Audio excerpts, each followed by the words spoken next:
Hello বন্ধুরা, good afternoon. সবাই কেমন আছে? আশা করি সবাই খুব ভালো আছে। আমি ভালো আছি। অনেকদিন পর আবার মিনি ব্লগ নিলাম। তো এখন হচ্ছে আমি দুপুরবেলা রান্না করে দেখাই। এখন হচ্ছে নিম পাতা ভুন করছি, হয়েই গেছে প্রায়।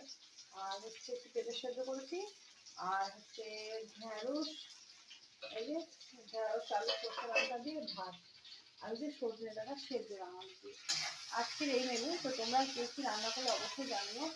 আর ভীষণ গরম পড়েছে, বেলা হয়ে গেছে আজকে 12:30টার উপর হয়ে গেছে। তো রান্না কমপ্লিট হয়নি, আর শুধু জল তেষ্টা পাচ্ছে আমার, খালি বারবার করে কিছু খাইনি, তারপরে শুধু জল তেষ্টা পাচ্ছে। আর শরীরটাও ঠিক লাগছে না, মধ্যে ঘুম দিই।